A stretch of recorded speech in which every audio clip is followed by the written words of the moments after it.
दैत्यराज जालंधर की कहानी एक अत्यंत रोचक और रहस्यमयी कथा है जो समुद्र के भीतर जन्मे एक महान योद्धा की वीरता और उसकी असाधारण शक्तियों की कथा है। कहानी की शुरुआत समुद्र मंथन के दौरान होती है, जब देवताओं और दानवों के संघर्ष के बीच समुद्र में शिवजी का तीसरा नेत्र खुलने से उनकी ज्वाला समुद्र में गिर गई। इसी ज्वाला से जालंधर का जन्म हुआ। उसे समुद्र देवता ने अपनी संतान के रूप में अपनाया और उसका पालन पोषण किया। जालंधर ने अपनी युवावस्था में ही अद्भुत शक्ति प्राप्त कर ली थी। उसकी शक्ति इतनी थी कि वह तीनों लोकों को हिला सकता था। युवा होते ही जालंधर ने पृथ्वी पर अपना साम्राज्य स्थापित करना शुरू किया। उसने अपने अद्भुत साहस और शक्ति से असुरों का एक बड़ा दल बनाया और तीनों लोकों पर अपना आधिपत्य स्थापित करने की ठान ली। उसने देवताओं को चुनौती दी और इंद्रदेव का सिंहासन भी हिला दिया। जालंधर को उसकी शक्ति और प्रभाव के कारण दैत्यराज की उपाधि दी गई। जालंधर की शक्ति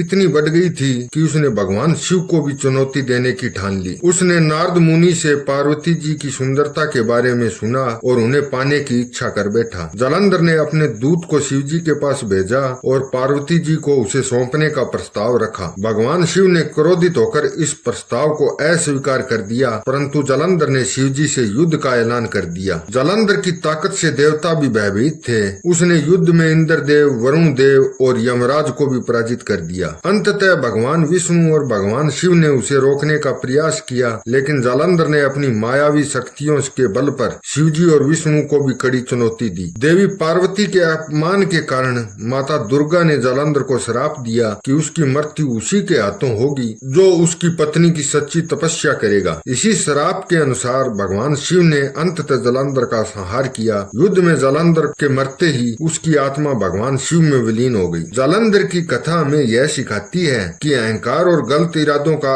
अंत निश्चित है। चाहे कोई कितना भी शक्तिशाली क्यों न हो, सच्चाई और धर्म के आगे उसका पतन निश्चित होता है।